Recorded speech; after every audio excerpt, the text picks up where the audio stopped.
Seven, six, five, four, three, two, one. You'll never have the sacred stone.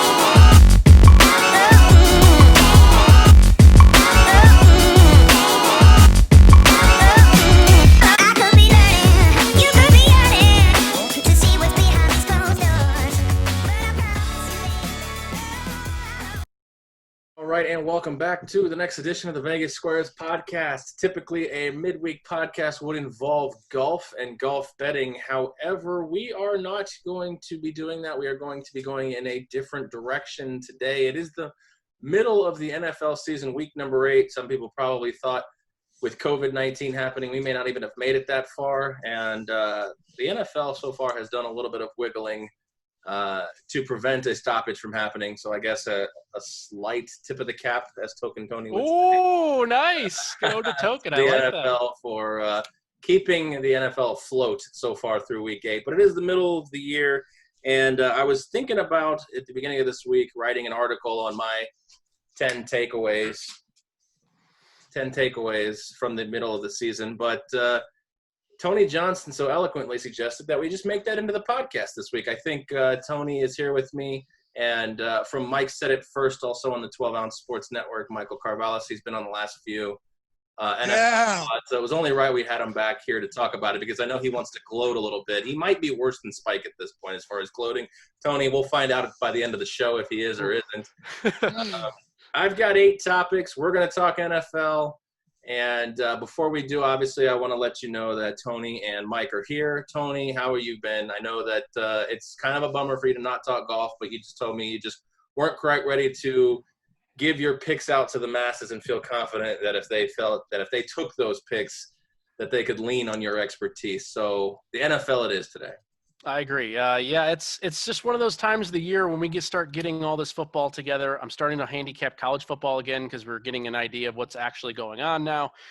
And there's just the time, the time that you have, and golf takes a little bit of a back seat because this stuff is just so good. So, yeah, I'm glad we get to do this because I really, really liked our opening show, before the season started. I thought it was really fantastic and a good overview. And I think kind of getting something halfway through, and then maybe we'll talk about some stuff towards the end of the season, I think is just good. So I'm really looking forward to it. I think it's been a great season so far, despite all the COVID issues, as you said. I really think the season's come through. Yeah, a lot of injuries, certainly, but I really think it's been an excellent season. All right, Antony, and in one word or less, since we are right around election time, did you vote? So I have never voted for the president, like in that specific type of realm. I've only voted in local elections and things like that. So in regards to this big national election, I have not. But in Nevada and props and things like that, propositions, I have. So.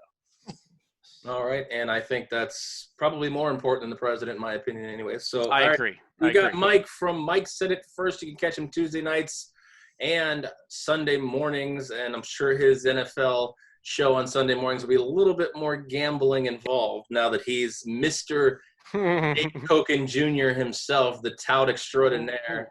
Let's get this guy on VSiN as fast as possible because he's had 3 good weeks. Mike, he's hurting you there. I'm the fifth corner of the Vegas Squares. I'm the Vegas Triangle, whatever you want to call me. Honestly, I'm loving this stuff. You're doing better than Tony and I are. You might be the third. Yeah. You might be the third guy. Absolutely. Right. But we love to have you. Go ahead, Mike. To answer the other question about voting, I do not vote. I'm a Christian who chooses to remain neutral and stuff like that. So I respect what goes on in the world, but I don't care for one way or the other. And that's fair. You're rooting for whatever happens for it to be a positive outcome. I can respect that. There you go. I mean, why root for anything negative? It affects you too. I think is the real thought process. Good point. Yep. So, all right. So like I said before, we've got 8 topics to talk about in this one. We're not sure how long the podcast is going to go, but the podcast is sponsored by 12-Ounce Sports Network, where obviously we air sometimes in audio, sometimes in video formats. Please check out all the shows at 12ozsportsnetwork.com. While you're there, get over to the 12-ounce store where they've got coffee mugs, beach towels, golf polos. There's new custom shirts. I saw King of the Jungle's got an interesting one involving the Cincinnati Bengals. So it sounds like, Mike, you could probably answer this better. It sounds like we're going to start being able to kind of get custom T-shirts for the shows. Do you know any more information on that? I don't. I would love a Mike Said It First T-shirt, to be fair. Okay. But maybe I should get a Fifth Corner shirt. There you go. I like that. Oh, nice. All right. Well, visit 120Z Sports Network and visit the store today. Also, our podcast is streaming on Zingo TV, which you can find on your iPhone or Android device in your app store. Also on your smart TV. Please use promo code 120Z when signing up for a new account, and it is 100% free. And, of course, our title sponsors, Vice Golf, which would usually be sponsoring a golf podcast today, but it's sponsoring a football podcast. It's very simple. Vice Golf makes premium golf balls, sells them over the internet, and ships them directly to you. These balls, if I do say so myself, are as good as almost anything I've seen out there, and they are a lot less expensive. We do have a special promotional link on the Vegas Squares sponsors page at LV Squares. Please click and use that if you're shopping for yourself or a loved one this holiday season. And, of course, we have Fanatics.com. Same deal. We are a sponsored affiliate on LV Squares. Please use our affiliate link when you shop. Christmas is coming up. Maybe they'll custom order you a Fifth Corner Mike Said It First T-shirt .com if it's not available at the 12-ounce network store. The other sponsors will be scrolling across the bottom of the screen. Wicked Cuts Jerky, InTheHoldGolf.com, DC4L Custom Tees, Pro-Am Customizations, and, of course, ChaiPoker.com. And, all right, boys, so let's get into this because, again, I don't know how long each topic is going to go, so we're just going to kind of see how this goes. First one I want to talk about, and it's probably a cliche one, but I think we may all be on different pages here. I'll just say this. I'll lay this broad umbrella statement right now. The MVP at the first half of the season, I'll pass this to Tony, but for me, it's Russell Wilson.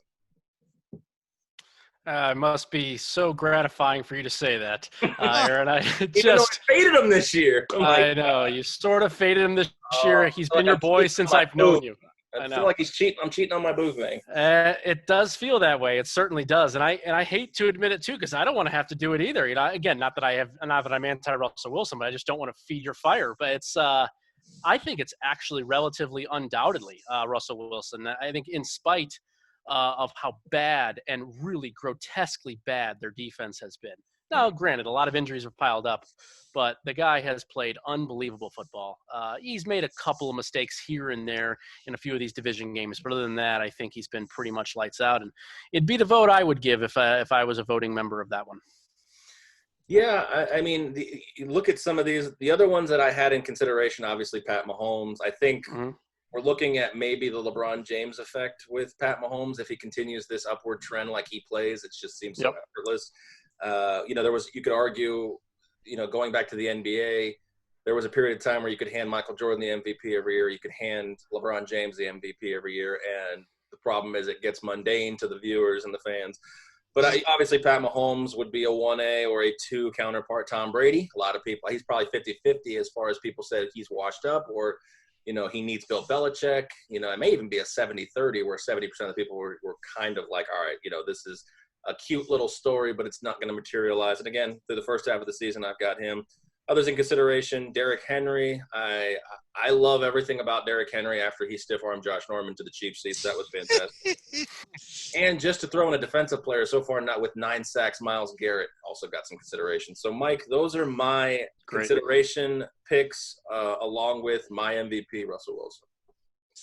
That was a very I love that you threw in Myles Garrett because he's been what everyone wants Aaron Donald to be the last couple years. Mm-hmm. Don't give me the double team excuse. Give me, are you producing? And yes, Myles Garrett is producing. In terms of Russell Wilson, I don't know if I would say Mahomes because he is making it look effortless, but Russell Wilson is the Seahawks. He is the only player in the NFL right now, maybe besides Carson Wentz, maybe. I'm saying that guy is the team, and if he struggles, they will lose. There is no – and he's having a great season regardless. So, I'm with Tony and you here. Russell Wilson, it's not even close to me. Yeah, you bring up a good point with Carson Wentz, despite the fact that the team's record is pretty terrible. You could make that argument for a lot of teams. Joe Burrow could be if you talk about value. Yes, that's a great point. You know what I mean? Like Joe Burrow, we're talking about 11 touchdowns, 5 interceptions. He's got 2,200 yards. Probably going to win Rookie of the Year, especially after Justin Herbert's, Late start. Yeah, I don't know. They've been kind of flipping back and forth in the betting circles as the favorite. But I mean, you look at all these teams, and that's the thing. Where do we look at if we're actually talking about the word valuable? There's a lot of them. I mean, how bad would how much worse would the Texans be? I mean, I know they're already, pretty bad. How much worse would, the Buffalo Bills be without Josh Allen? It depends on what is it like a wins above replacement thing, or is it, because if it's outstanding, most outstanding player, I might change my vote to Pat Mahomes. I mean, I'd like to comment on that. Yeah. I'm a person who loves context, and I believe MVP is one of the most flawed awards in sports. I feel like, it means something, but even the best sports writers will tell you this is just for the storylines. Like, if you told, like you said, like the wins above replacement thing, I think if, like you said, Carson Wentz, the team stinks right now, but how bad or Dak Prescott, for crying in the sink, how bad are they without Dak? How bad are they without Carson Wentz? Unfortunately, you're seeing that already with the Cowboys. And for Russell Wilson, I don't know how good they'd be. Yeah, So, I mean, you're right. Go ahead, Tony.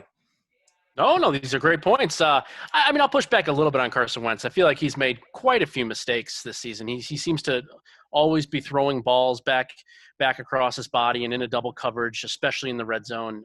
He's thrown quite a few interceptions and just continues to hold the way too long in the backfield. So I'm not as big, behind here with Carson Wentz. And I feel like they've lost some games where they should not have.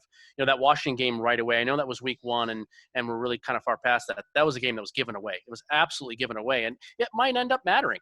Probably not. The division is so weak, you'll never know. But but you guys brought up some really good examples of, Deshaun Watson. How valuable is he to this team? Yeah, I know they have one win. They'd have absolutely none, if he wasn't playing on this team, any sort of replacement quarterback. Or nature to their team, too. Absolutely. Joe Burrow is a great example, a guy that's been playing extremely well as a rookie. So I think you guys make great points is that, these quarterbacks are so meaningful in the sport that it's sort of hard to quantify sometimes. But to me, I just think that while Mahomes is great and he's the best quarterback I've ever seen, bar none, in my 35 years of existence, Russell Wilson has raised the level so much this season. And that defense is so bad that that's where I'm going. And that's where you get the value is because the Chiefs defense has a pulse and the Seattle defense unfortunately doesn't. But going back to Carson Wentz and the Eagles there real quick before we kind of touch more on some other topics. I mean, you look at this. They were in the game against the Steelers, who are the only undefeated team. They eventually lost by 9, but they almost beat the Ravens. They were out of it. They came back, made it a close game. I mean, let me ask you a question, Tony. What is worse or could be a worse outcome, with losing that Washington, to that Washington team in week 1? Or really letting the Bengals come back and tie you? Good point. No, that's a great point. What's worse? I think the Bengals are a little bit better than their record sort of shows. They haven't really found a way to win until last week. A team that just isn't able to close out games. We see this year in and year out, especially with new and up-and-coming teams, rookies in key positions, things like that. They just haven't figured out a way to win games late. New coaching, too. I know it's his second season now at the helm, and, Zach's going to get better, I think, as he goes along, and, just better in game. So, to me, Cincinnati's a better team between the two of them compared to Washington. So, I guess I would say the Washington spot is worse in comparison, just because I think Cincinnati really is going to have something to show, especially as the season goes on. I won't be shocked if they get to, honestly, 5 or 6 possibly wins here down the stretch. I think this team can play. That's fair. Yeah, I think Cincinnati definitely could surprise some people. I'm surprised they traded Dunlap. I felt like that was kind of more of a punt move, but he felt unhappy after that one game, and they've moved on. But yeah, Joey Burrow is going to be exciting to watch, I think, here in the next 10 years or so. I think we've got another good young nucleus.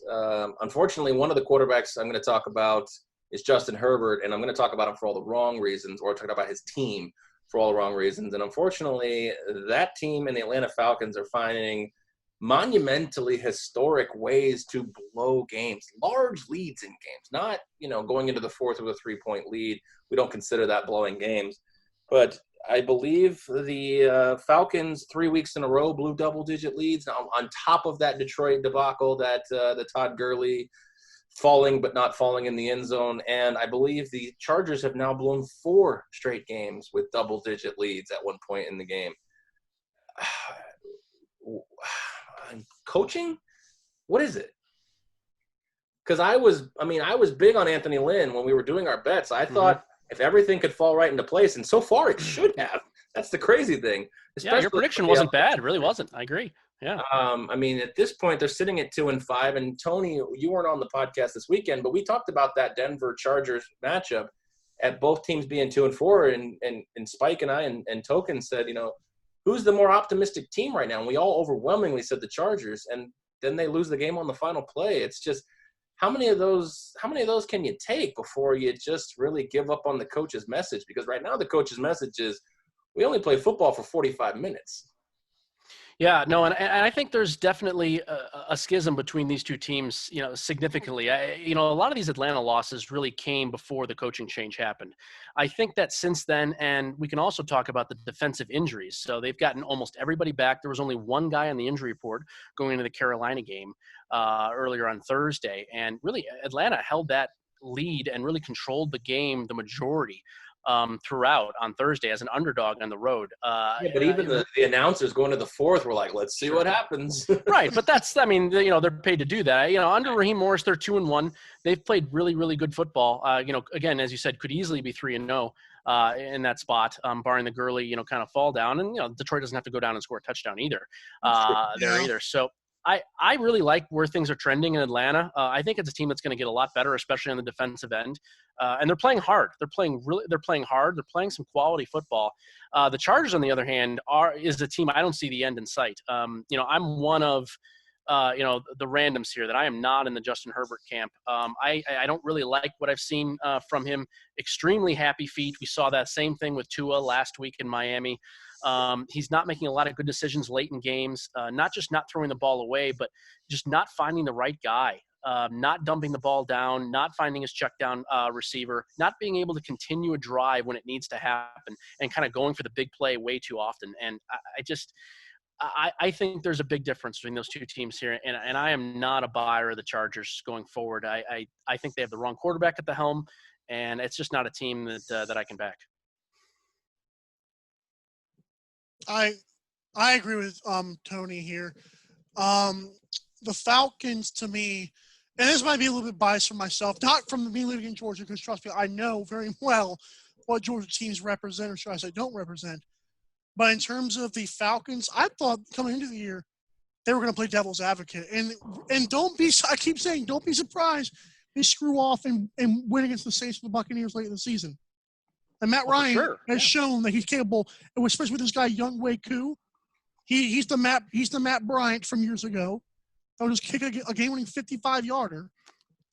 And if Todd Gurley had not realized I haven't scored in so long, they get another one here, then they win that game. Although, like you said, are you blaming Todd Gurley for scoring a touchdown? Remember his infamous non-touchdown against the Packers one time?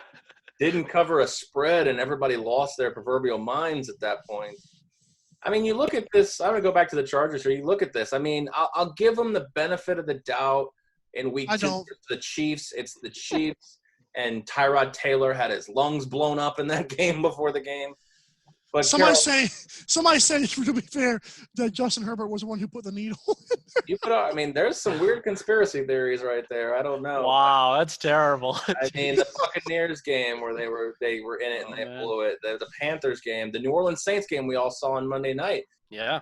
I can understand your pessimistic outlook on Justin Herbert for some reasons. I thought he's played relatively okay, but we're looking at a team. Okay, look, Denver 1, 2. Let's just say they survive 3 of those games. We're looking at a team that's 5-2, not 2-5, and I don't know. I'm looking at that 33-1 Anthony Lynn cashing tickets here. So I know it's the way the ball bounces, but this is not a situation. This is a mean, what is it? Because I always liken, not being able to maintain leads like that to a lack of leadership. And that's, I think, why Dan Quinn ultimately got the axe, because of the way that, obviously it started in that Super Bowl against New England. That's something that no one will Don't remind me.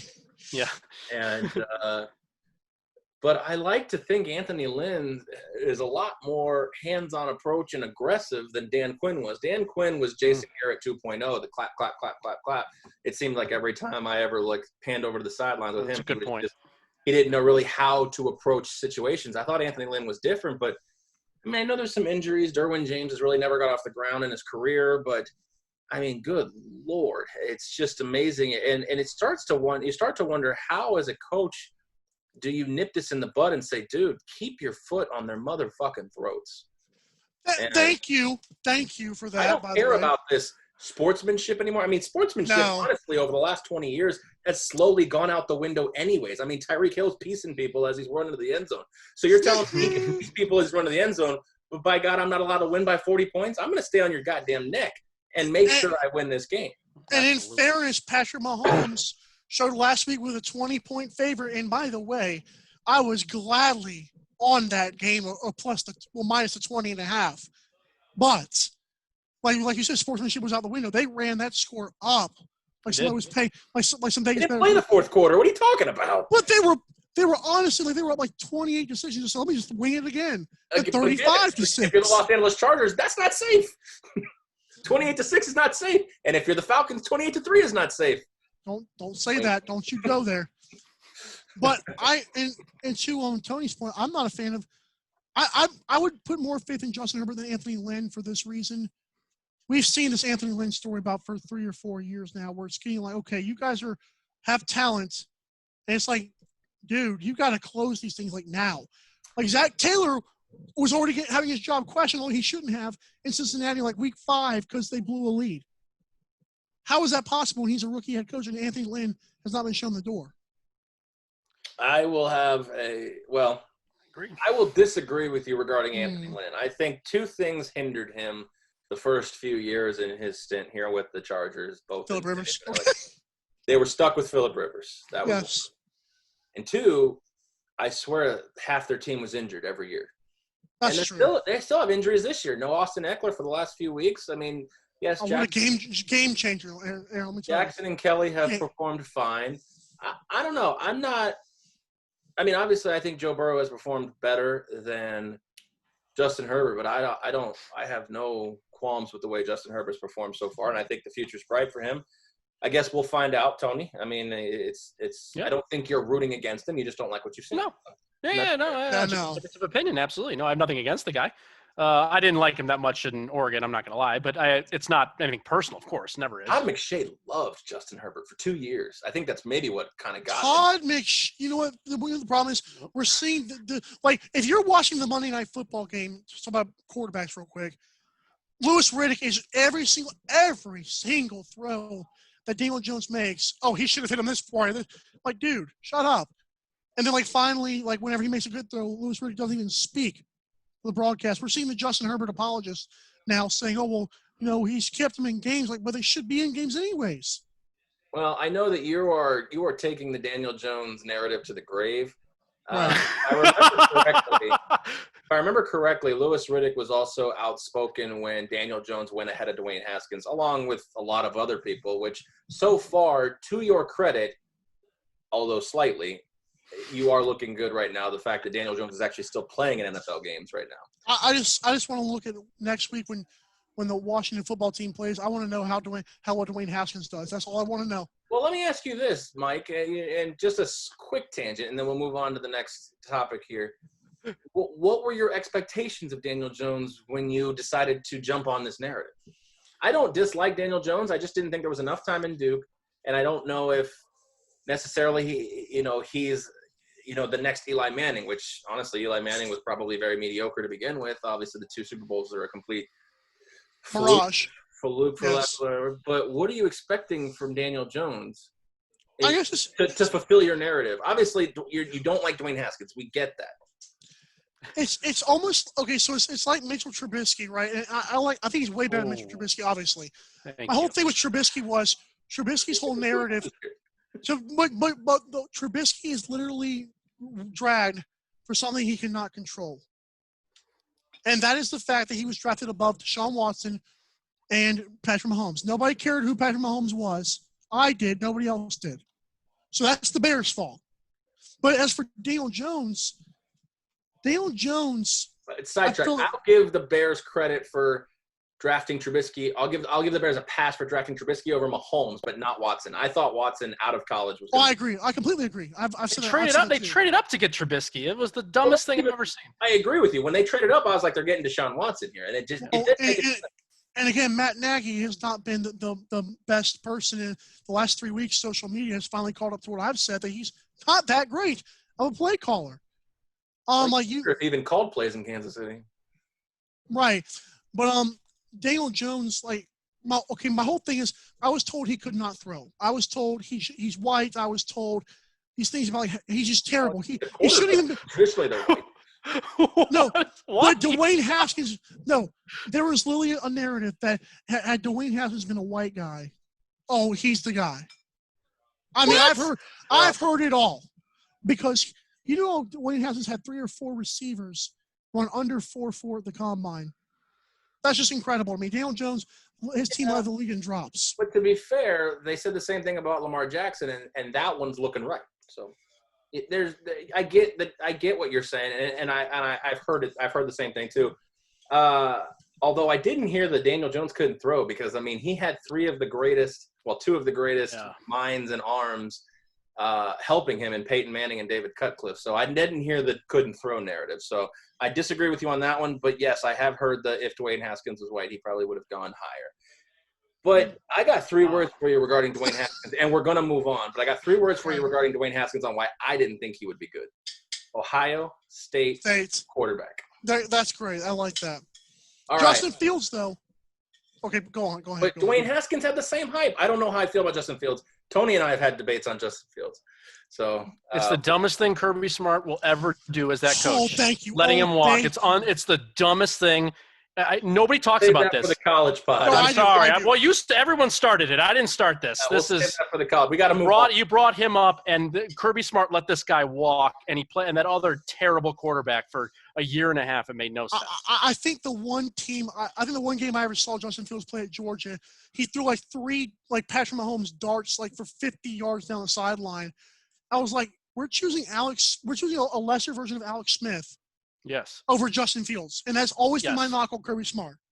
should be. They could have Should be. had at least 2 championships by now. Yeah, but you know what? If Ohio State doesn't win the title this year, then Georgia and Ohio State won the same amount of titles with Justin Fields in front. But Georgia fans have a lot better team right now with them. Fields could have. Oh, okay. I'm All right, glad well, Tony said we're not that. going down this road because we. It's your could fault, fall Aaron. down You college started this. football rabbit hole. So, all right, third topic on the docket. This one obviously has been a hot button issue with the Vegas squares. Most notably, Spike. He's not on this podcast tonight, probably for his own good. He's chosen to be glued to the election results that won't be done tonight anyways. All right, the NFC West, this is my opinion. The NFC West has been the best division this year, and unfortunately going forward, it's probably going to lose that title. Yeah, disagree. Because of San Francisco's issues, let's say, and probably Garoppolo being gone. And obviously my best division, the NFC West, and my worst division is the NFC East. That's low-hanging fruit. But I'm wondering if you guys differ from me in this one, because obviously there's some other challengers in both spots there. So Mike, since you poisely have your hand up, Well, Mike said it first. do you have to go to the bathroom? Do you need to be excused from class? All right, what do you got here? Best and worst division. I would say for the worst division, I would say we would just exclude the NFC East, to be fair. But I feel like that should be a thing. Why? They're a division. They're a division. Exclude them. Yeah, they're there. Everybody wanted to exclude the AFC East, 75% of it for 20 years. So Yeah, that's they're true. still a division. So best division, I'll go AFC North. That's what I because figured the other challenger. What Joe Burrow is showing right now, and I'm not the biggest. I feel like he's going to be good, but I'm not the biggest. I'm not some guys saying he's like the next Joe Montana or whatever. I'm saying what he is showing is if the Bengals had a quarterback these last few years, they weren't that bad. Like coming into the season, I said the Bengals, they got Joe Mixon, they got AJ Green, Tyler Boyd. T. Higgins looks good, like I said he would. They're not a bad team. If that's the worst team you're looking at, that's a good division, in my opinion. And that's fair. I get it. But at the end of the day, they're still 2-5-1. Joe Burrow's still got a ways to go. The offensive talent, it's there, but for how long? AJ Green's going to be a free agent. If T. Higgins can step in, cool. Joe Mixon can't stay healthy, then they may have an issue there. Giovanni Bernard is not a long-term solution there. So maybe. I think my argument and my defense of the NFC West is basically because I look at the 4 teams and there's no one under 500, despite the fact that Garoppolo's been in and out of the lineup and will be out. Like I said, this is where I think they fall. He'll be out of the lineup and Kittle will be out of the lineup for some time. But we're just talking about the halfway point here. If you're telling me I have a division where no one's under 500 statistically and record-wise, that's the best division in my opinion. Nick Mullins is going to help that. I've heard a lot of good things about Nick Mullins, and he's also looked pretty decent for what it's worth. Like, he's not a huge step. Like, he's not the worst backup you could have. He's not the worst backup you can have, but he's not a good. He's a backup. Yeah, I mean, he's a backup quarterback. I mean, there are a couple points. There are a couple points worse, with him versus Garoppolo. It's not life-changing, as you said, Mike, but it's there. I mean, they are worse. I think the amount of injuries in this division as well in the NFC West, not just San Francisco on both sides of the ball, but let's look at Seattle. How many massive amounts of injuries they've had on defense, the running backs that have not been able to stay healthy. It's really been rough, and yet these teams are still, as you said, 500 or better. I'd go with the NFC West. It is a nod. The AFC North is still relatively strong. I think Cleveland is a little bit worse than their record indicates. I'm not a big Cleveland fan, with this team. This is a 500 team to me at best. But yeah, I think any of these teams, can win the division. Obviously, San Fran is probably out now. Again, just the massive amount of injuries and these cluster, position injuries are probably too much for them to overcome. But it's a really strong division. I don't think there's any question about it. And, would you draw straws here to try to figure out who's going to win it out of the last 3? Because I think all 3 teams certainly have a very legitimate shot. The Rams still have 4 games against Seattle and Arizona left, so they can sort of control their own destiny if they win those games. And, certainly Arizona and Seattle are offenses that are extremely difficult to stop. So I think it'll be a great battle down the stretch. Speaking of that, was that the game of the year so far? It's a great game. Yeah, it might have been one of the best I've seen. Certainly, yeah. I don't know. It's hard to compare, but if not the best, one of the best. Yeah, I think so too. And I want to make this clear. I don't hold the 49ers injuries against that division. I feel like they've been very competitive, and they were actually getting hot until the injuries again. So they were. I thought that they were starting to look okay again, and then it just fell flat on its face. So, Mike, could you make an argument? I mean, obviously the AFC North and the NFC West are the traditional easy ones, the 1-1A. Could you make an argument for any other division? You have the NFC South. Obviously, teams are under 500.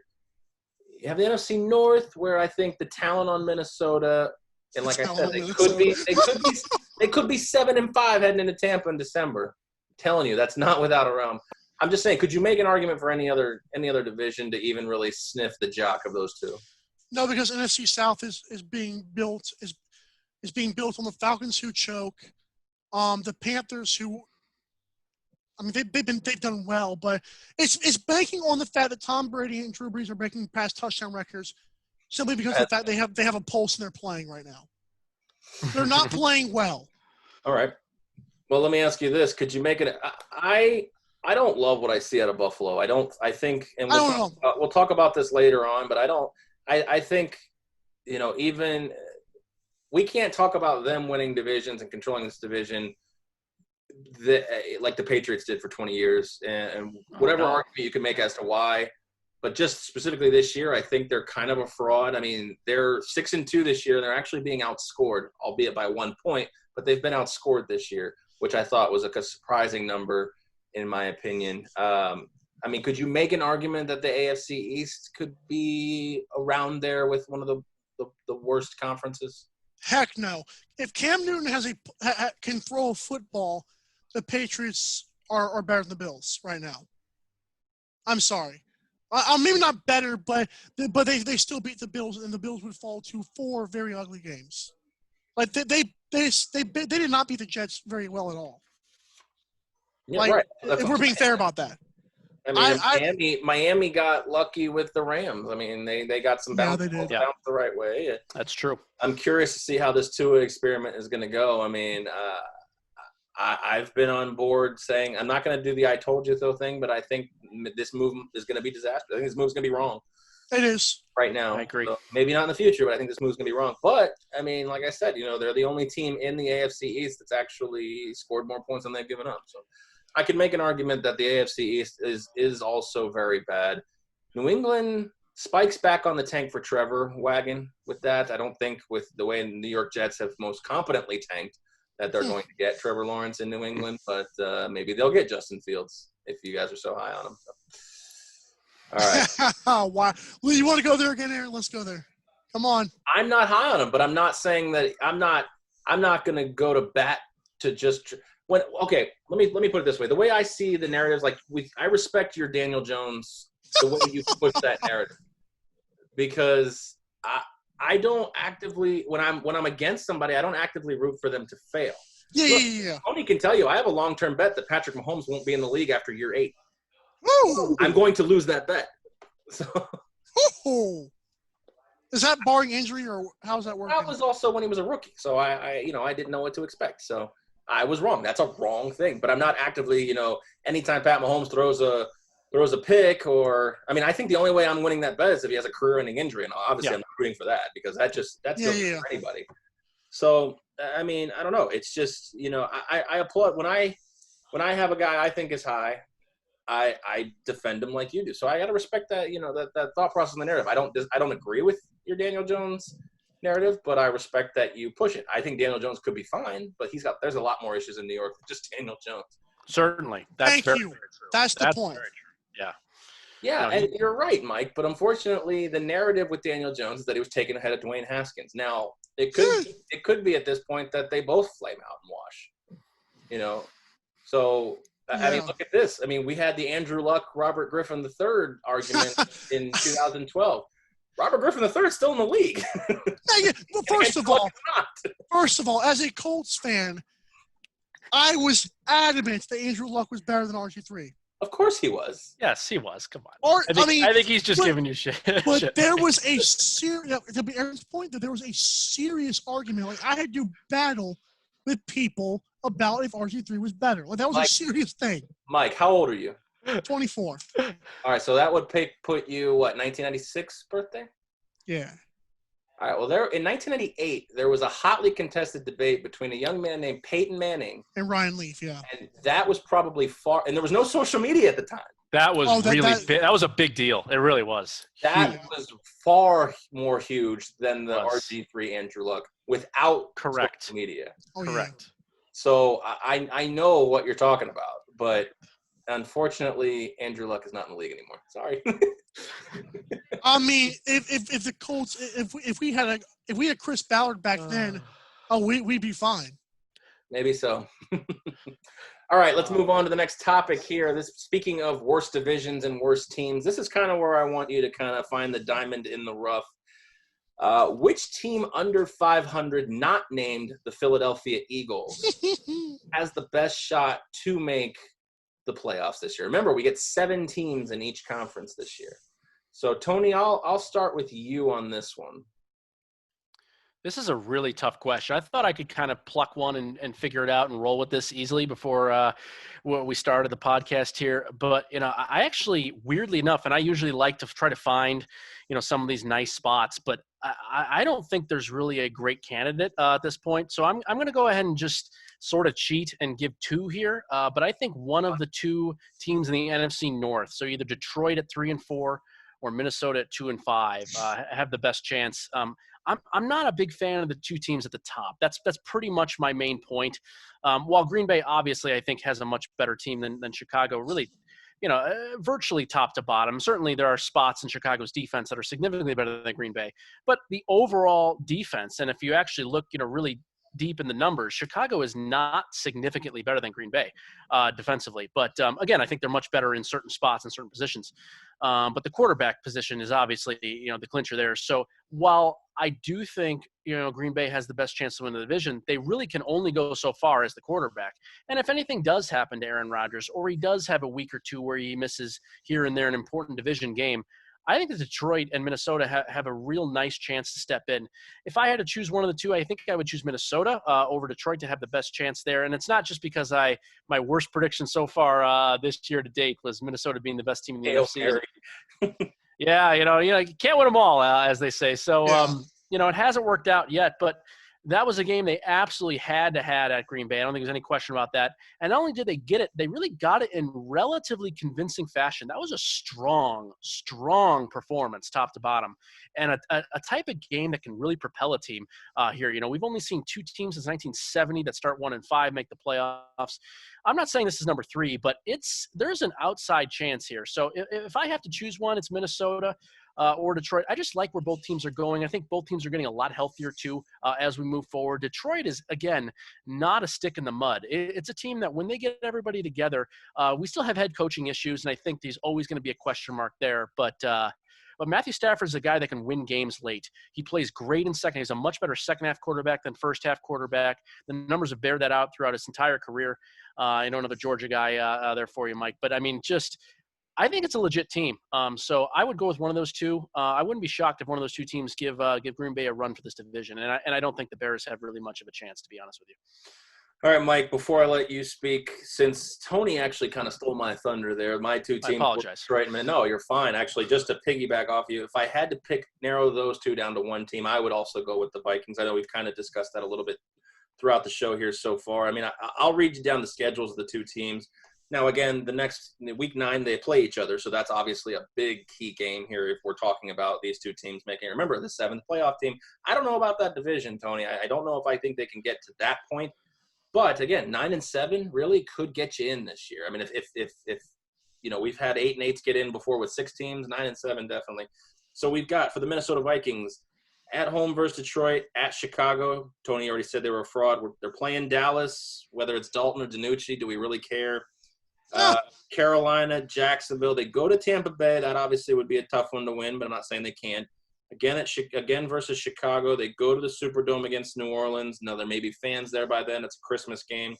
And then, obviously, the Week 17 showdown that might actually put one of these two teams in the playoffs, again, at Detroit. And then you look at Detroit's. I think Detroit's schedule is a little bit harder, although albeit not much. Again, they play Minnesota. They're at home versus Washington. Then they go to Carolina, at home versus Houston, at Chicago versus Green Bay. Then they go to at Tennessee and home versus Tampa. So that 3-game stretch versus Green Bay, Tennessee, and Tampa, really, I think that 14, 15, 16 is the scary part for Detroit, and that way it might make or break them. But they can play against Green Bay. We've seen Detroit do that. Yep. And then, obviously, that Week 17 showdown. I'm thinking that Week 17 showdown, if everything comes up roses for us, Tony, that could solidify this entire 4 or 5 minute segment. I hope so. I hope so. I don't think we're getting that Minnesota division bet. Sorry, buddy. All good. Can't win them all. You're right about that. Okay.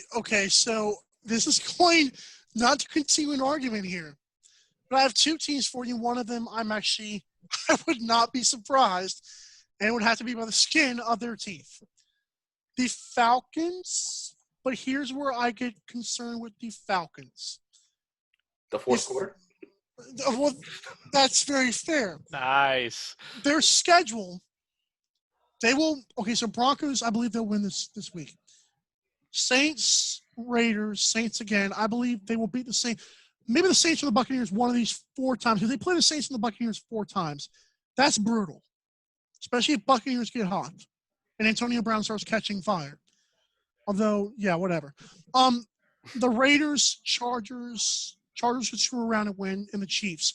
That's a brutal schedule for a team that's going to try to be the 7th seed. I'd say, wow. Especially with an interim head coach and who we don't know, although they're 2-1 under him, we don't know if they're going to start. Okay, we need a new head coach anyways. Well, Raheem Morris has been a head coach in Tampa, so he does have that. And that's my point.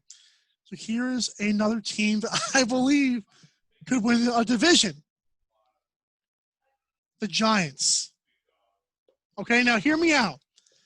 This is literally the Giants' schedule. Football. Remember the Giants, though.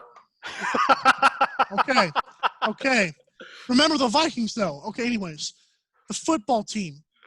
Eagles. Bengals. Okay, Seahawks. Cardinals. Browns. Ravens. Cowboys. I see 2 losses on that schedule. Oh, Mike. No. Come on. No, listen. I'm not saying 4-12 at best. Oh, Mike. Now listen here. Under 500 teams, listen, 7th seed, in order for the Giants to do this, they would obviously have to win the division. Daniel Jones has shown he can beat Washington in the past, so let's say that's a win. Eagles, Carson Wentz versus Daniel Jones, battle the turnover machines this year. Let's say it swings Daniel Jones' way. Bengals, that's Joe Burrow and the young Bengals. I'm not saying Giants would win, but that's a winnable game. Seahawks and Ravens are the only 2 games I genuinely see Giants would obviously have no chance in. What is it? I said the Seahawks and the Ravens. That's it. I said write it down. Losing games. All right, Mike. It sounds Other like games you bet, could genuinely win. Sounds like a prop bet. I'll take 4-12 or worse. 4-12. And what are they? Okay, they're 1-7. See, that's not fair. But it is. So if they go 5, oh my God. So they need 4. Oh, you were talking about starting a tout service, you're ready to go. They got these games in the division that are winnable. I'll tell Let's you what, go. Mike. Little piece of advice: you're a young kid. Touts should never waver. Just sell your picks to each side. 5-11. 5-11 or better for $20. Oh man. There we go. Yeah. I don't bet, but All right. wow. How about this? 5 5-11 or better for a 12-ounce sports T-shirt. That's fair. I can do that. Because that's about $20. So. I could do. Oh, Oof. you said the 4-12 got okay. Yeah. Well, if this is gonna stand, I don't know if I firmly believe that they would do this, but I'm saying it's possible. So yeah, I'll buy you a T-shirt. I'll buy you a T-shirt. All right. Might as well. Lock it up. Absolutely. Thanks. It's good promotion anyway. You guys are great. All right. Fair enough. Yeah, like I said, I think Minnesota. I'm going to make a bold prediction and say that going into that Tampa game, they're 7-5. Wow. Whoa. That is pretty bold too. It's pretty bold too. I mean, who do they lose to at this point? I mean, I think the only thing that kills me is Detroit. I think they can go in and beat Chicago, Dallas, Carolina. I think I can beat them at home, and Jacksonville. I think they go in. I'll make that prediction. I don't know what we'll have to find out. Maybe I'll retweet something that you can say the dumbest tweet in the world, Mike, and I'll have to retweet it and say that you're an amazing human / genius.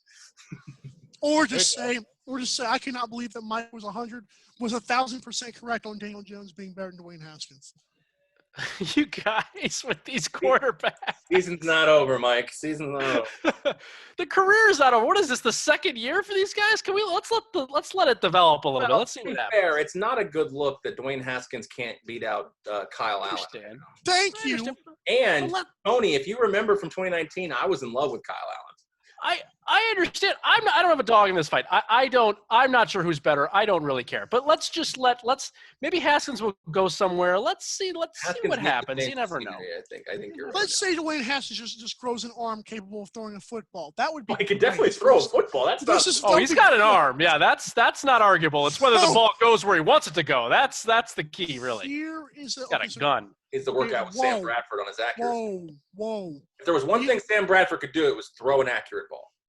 He has Joe Burrow-itis. On the injury report. He has Joe Burrow-itis, but he doesn't have a pair of legs to match Joe Burrow.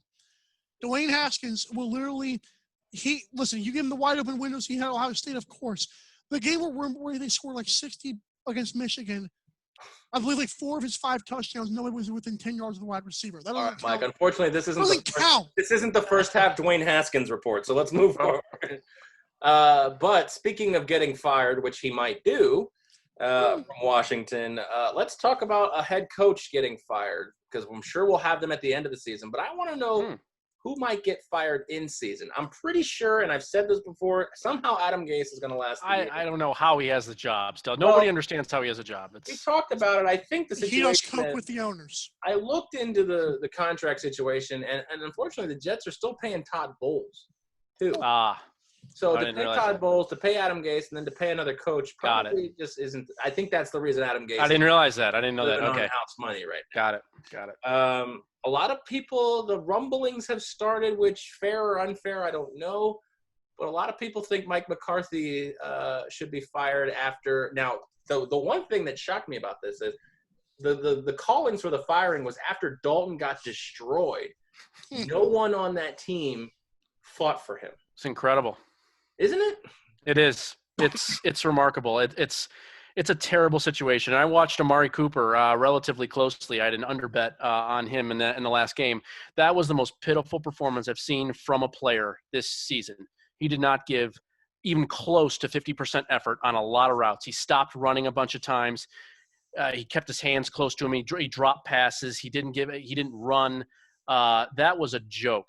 And again, Amari Cooper's done this before, and there's other guys on that team too. I'm not going to try to single him out, but he's a guy I wouldn't trade a football for if I owned a football team. It's absolutely ridiculous, some of the effort that's being put forth. And yeah, I mean, I'm not going to blame Mike McCarthy, for that entire situation. You're still a professional football player, that's getting paid a bunch of money to play a game. You need to go play the game, 100%. So I was shocked too, Aaron, and the Dalton situation of how few guys it seemed like, or anybody really, as you said, really seemed to come to him. It was sad to watch. It really was. So yeah, I wouldn't put this all on Mike McCarthy. I think there's blame to go around for sure.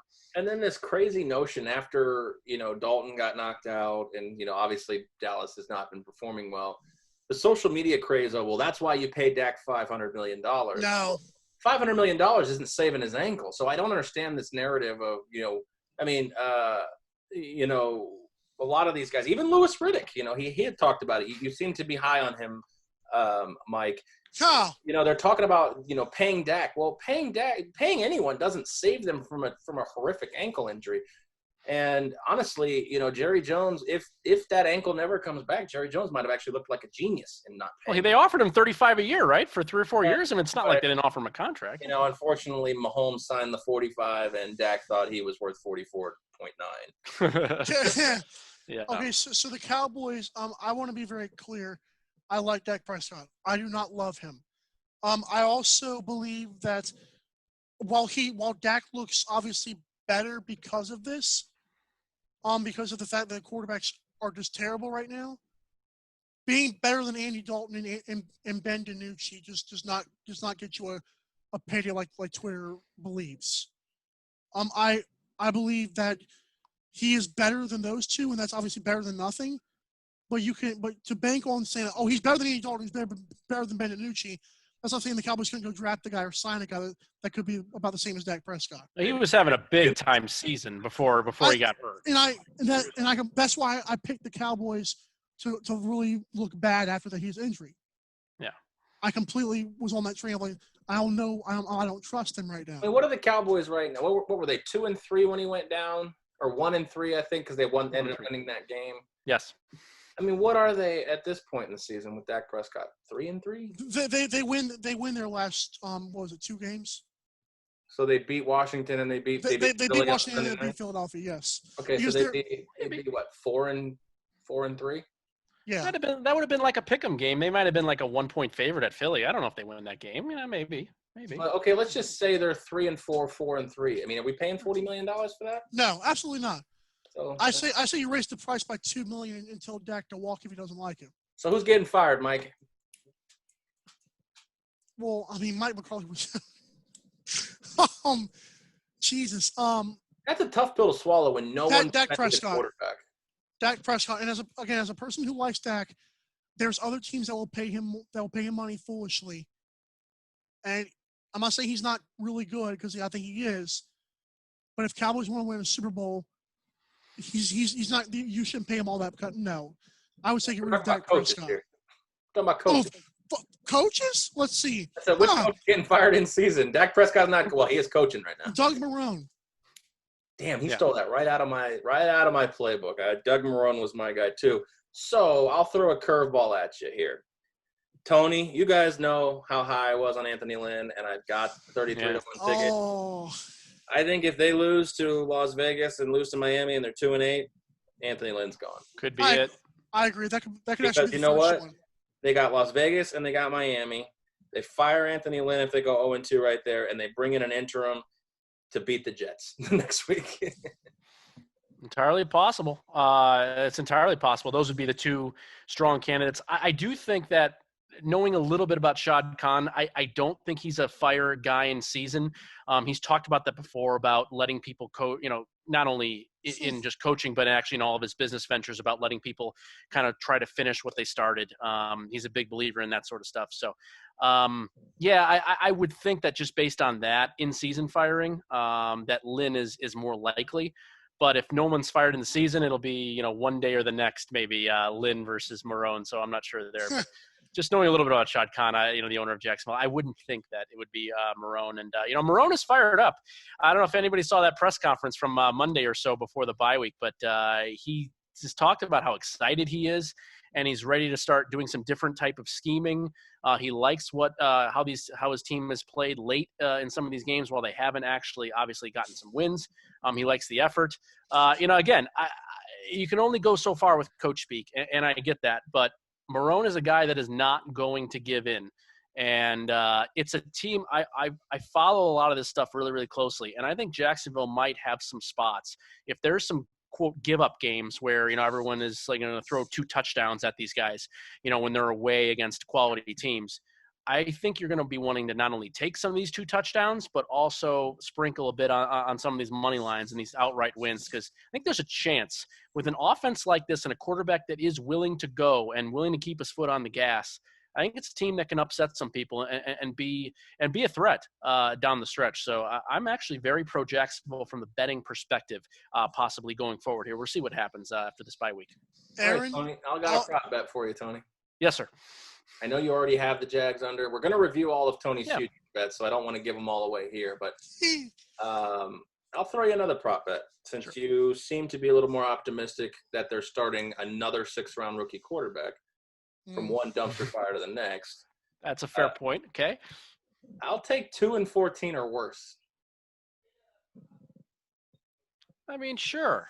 Why not? I'll take one more win. So I need 2 wins out of this trash heap of 8 games left. You need 2 wins out of 9 games. Yeah, 9 games. Yeah. it's better than the one he gave me. Shoot. Yeah, I mean, I'll take. I will accept. I will accept the 2 wins. I think they can steal one, and then there'll be a moderate sort of pick 'em at home against a bad team, Houston or something. I was gonna say the only bad teams I see really are Houston and Chicago, and they did beat Indy this year, so they may be able to do that. That was so unfair. If Indy's rested. Oh, you're hitting him hard again. Oh. Well, Hey, Aaron, unfortunately, I think they might find Indy playing for a division crown at that point. Indy's been decent. For sure. Tennessee, Aaron, Absolutely. Good can team. can I give you another head coach that let him screw off and see what happens? Matt Patricia. I mean, let's say like the Lions, let's say the Vikings start looking better. Let's say the Bears are still staying average or to above average, and Lions keep on losing games. They keep on blaming the refs. Do we have history of the Ford family firing coaches in season? They should. Shoot. That's not what I asked. I mean, Jim Caldwell, made it through a season. Jim Schwartz made it through a season. I'm trying to think of they've had a lot of them, off the top of my head. I don't remember any of them fired in season. So Marty Morningwig, did he make it through a season? I think so. God, you're going way back. Mike was in diapers then. But you're I right. don't even know who Marty Morning. Was Wayne Fonte fired in What is his last name? Morningwig. He's the offensive coordinator for Listen, Baltimore. Morningwood. Or was. Okay. Yeah. Listen, Morningwood. Wasn't he in Philly? Or I don't know where he's at now. But He was in Philly, and then he was in Baltimore, and I think he's now moved on again, but I don't know. Or he could still be in Baltimore. I'm not sure. that's true. So, all right, let's move forward here. I want to play the game that a lot of people like to play, Pretender or Contender. Love it. So we're going to go over about about half the league here, but briefly. I don't want to get into these too much. This podcast could take 3 days to record. So I want you to basically give Very me true. if I'm going to say a team, I'm going to basically want you to tell me pretender, contender, Okay. and a short Mike synopsis why. Okay, the first team I'm going to have here is obviously the Bears because they are Pretender. Yes. Thanks, Mike. Thanks for ruining the game in the first 4/10 of a second. He's too excited. He loves it. All right, fine. Bears. Mike, go ahead. Pretender. No synopsis. That's it. Yeah. I had to tell Mike to curb it down, and he literally curbed it to 0. Hey, yeah, I respect that. He's just trying to get through it. I like it. I don't even Mike. care about the. I don't want to talk about Matt Nagy because yeah. All right, Tony. You got a Bears hat on right now when we record. I know. I would say pretender, but it's a difficult spot. I mean, I'm winded, Aaron. I can't just like be quick with this. I mean, this is a tough. You're gonna give some tough teams here. Pretender in the sense that they really can't get things going offensively. It's not the quarterback's fault. It's really play calling. Mike called it out perfectly earlier.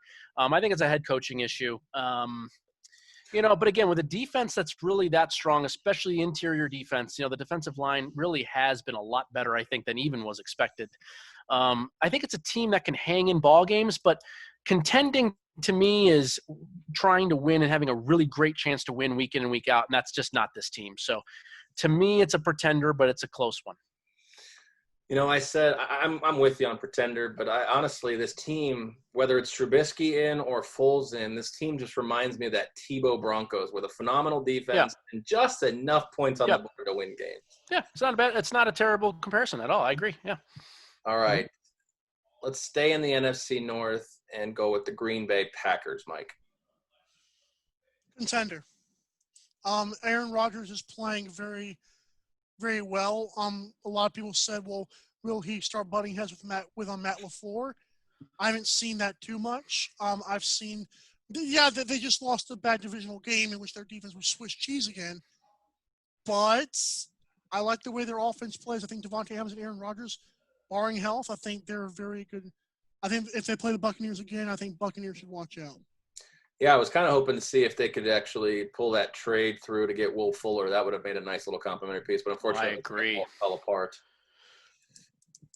Totally agree. I'm going to say contender as well. As long as Aaron Rodgers is upright and healthy, I know I kind of touched on that earlier.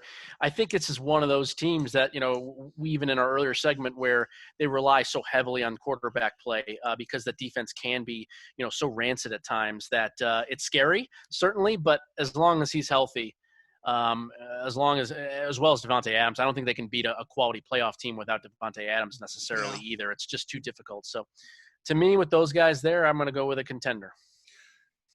NFC champion, by the way. Oh. Made season. I got NFC champion. Okay. I don't understand what the mental block is with Packers and receivers. They drafted 0 in the draft. Yeah. What was the compensation hiccup that you couldn't get Will Fuller? I mean, what are you trying to hold on to in the? I mean, you got to know. Great point. What are you trying to hold on to? Unless the Texans were asking for too much for a guy who gets injured every other game. I mean, Bill O'Brien's gone. The era of stupid trades is not there anymore. So maybe they just couldn't get. I don't know. I mean, what are you? I'm not giving up a first, but maybe a couple seconds for Will Fuller. Oh, it's just weird. It was second and a third. Second and a third. I don't know. But what are you going to get in the next 2 years in the second round that's better than Will Fuller right now? Well, a guy who can stay healthy. So far, he's proven. I like Will Fuller, but I mean, is his hamstring going to pop again? Yeah, but how many years are you going to try to build for the future when Aaron Rodgers is 30-something years old? I agree. All right, moving on. The Indianapolis Colts, Mike. Pretender. Phillip Rivers is exactly who I thought he was. A stat padding turnover machine. We came back. I mean, the Bengals. I mean, come on, guys. Come on. We should have handled that team. I don't care how well Joe Burrow is playing. I don't care how underrated the Bengals could possibly be. I believe Phillip Rivers and our wide receivers being injured have not helped. I thought Paris Campbell was about to have a good year, and then he blew something, whatever it was, out. I hate the fact that Phillip Rivers doesn't like T.Y. Hilton for whatever reason. No, I haven't it's seen. Weird, isn't it? Jacoby didn't like T.Y. too much either, and that's kind of scaring me about T.Y. Hilton. Well, wow, this is a tough one. I mean, I think we were on opposite sides here with who would win this division. Before the season started. To me, it's kind of trending more towards Tennessee as these games go on. I know Tennessee's lost a couple in a row, but they do seem like the team to beat. I've never been a Phillip Rivers guy. I lived in San Diego for about 4 or 5 years, and it was rough to listen to the local fans there that think this guy is actually an all-pro quarterback. I don't know. I would say. If pretender means that they can get into the playoffs, but they don't really move or anything that happens, or they can't win their first game, then yes. But if that means they can make the playoffs and have a shot at winning a game, then that would be contender. So I'm not quite sure. I hate to be a rule stickler, but I don't know. It here as a team that you realistically could see making the NFC or AFC championship. That was what I was about to say. Okay. Final four. Okay. Then I will go with pretender, although it's close yet again. But I will say pretender. All right. Let's talk about the Buffalo Bills. Pretender. Josh Allen has shown the last few weeks, especially in their only win being escaping the Jets, that he is a guy. He was having an MVP year. He would have been in the MVP conversation at the beginning of this show. But in the last 3 weeks, I've completely thrown that to the Wolves. And I like their team. Absolutely, 100% agree. Everything that Mike said. I was a huge Buffalo guy last year. I think this team has gone downhill in a couple of different ways. Josh Allen looks like the 2019 Josh Allen these last 3 weeks. It's night and day difference. I say pretender for sure. All right. How about the Miami Dolphins? I don't even have anything on them. Nothing on them. I have them as NA. Not applicable. Miami Dolphins. My notes here are similar. Not this season. Tua clearly not ready to go. Miami defense, meh. Better that they're healthy, but still really unsure of what's going on this season. And I think they have the wrong quarterback starting. So based on those notes, I would say pretender. I'm not quite sure who the best team is currently in that division, but whoever it is not getting past the first round of the playoffs, in my opinion.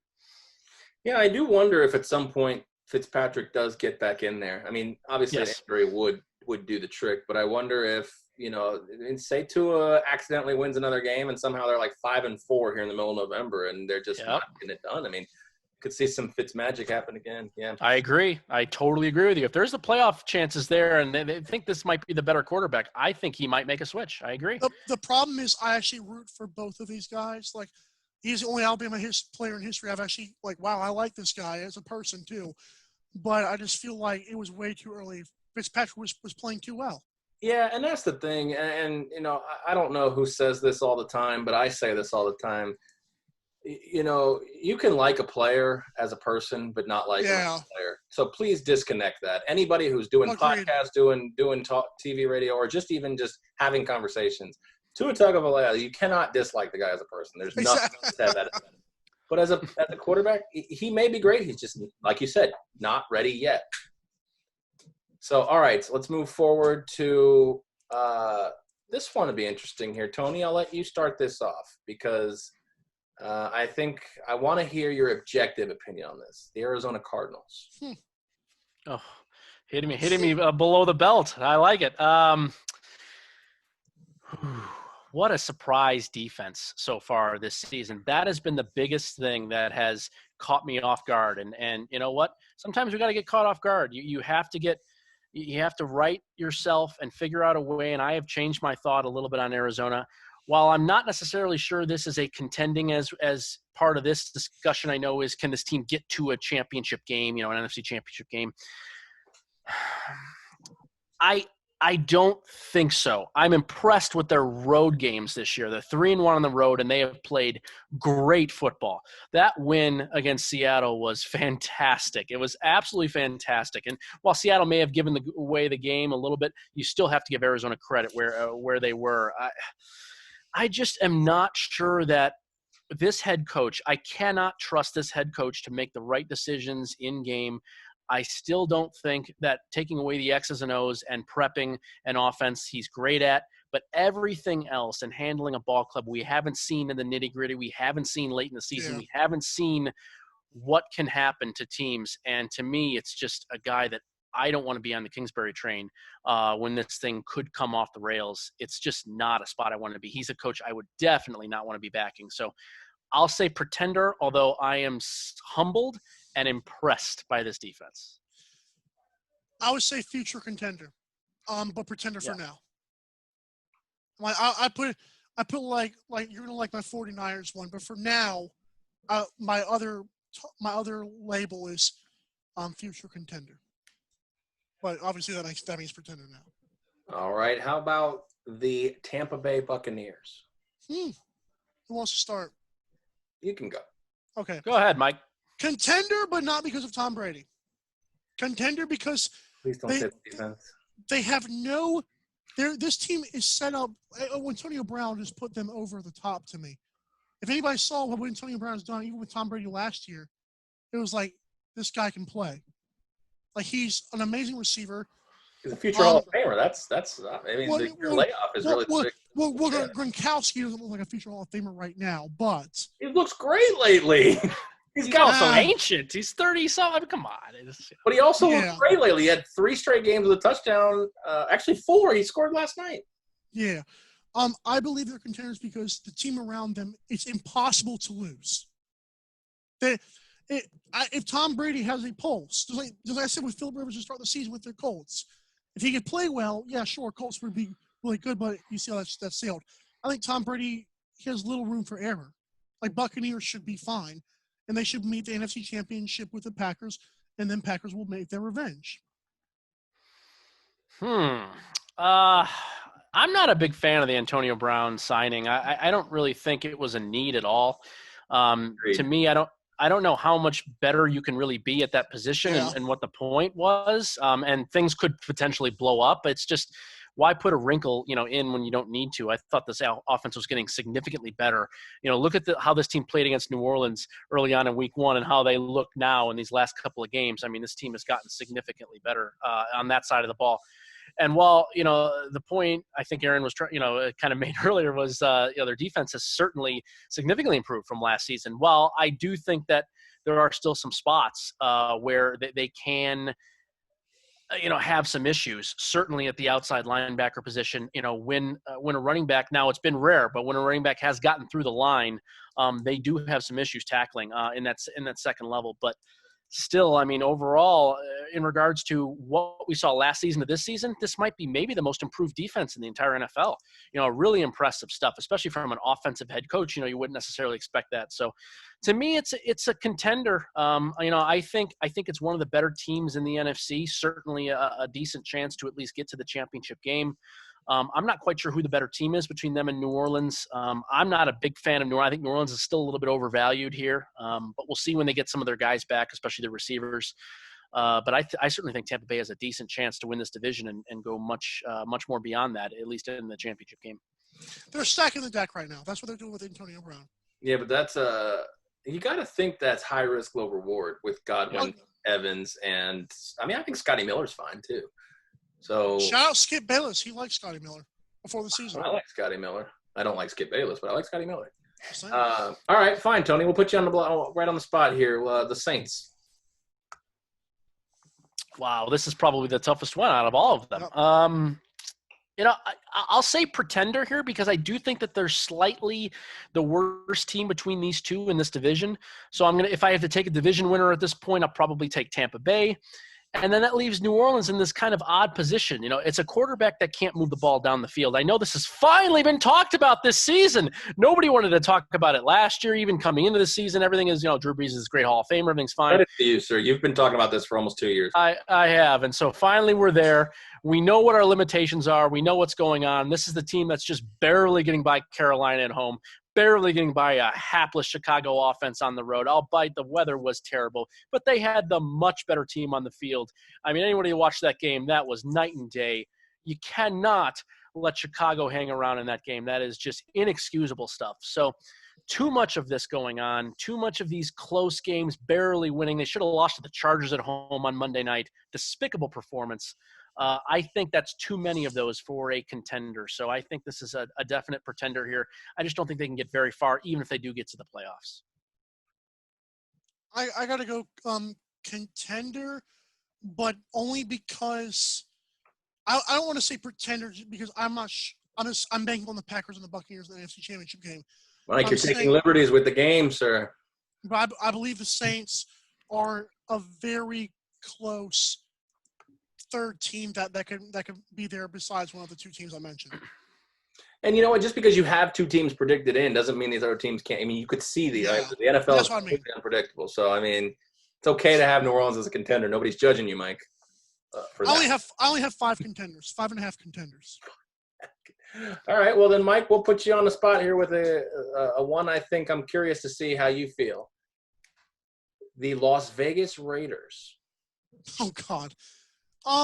You know what? I actually don't mind them. I think they're a pretender, but I mean, I don't know. I just don't. Do I see them making it past? Do I see them being able to contend with the Chiefs, the Steelers, or I don't even know who else to look at? The Ravens? No. Do I think that they can make a divisional playoff game? Sure. I think they could beat the Bills, maybe.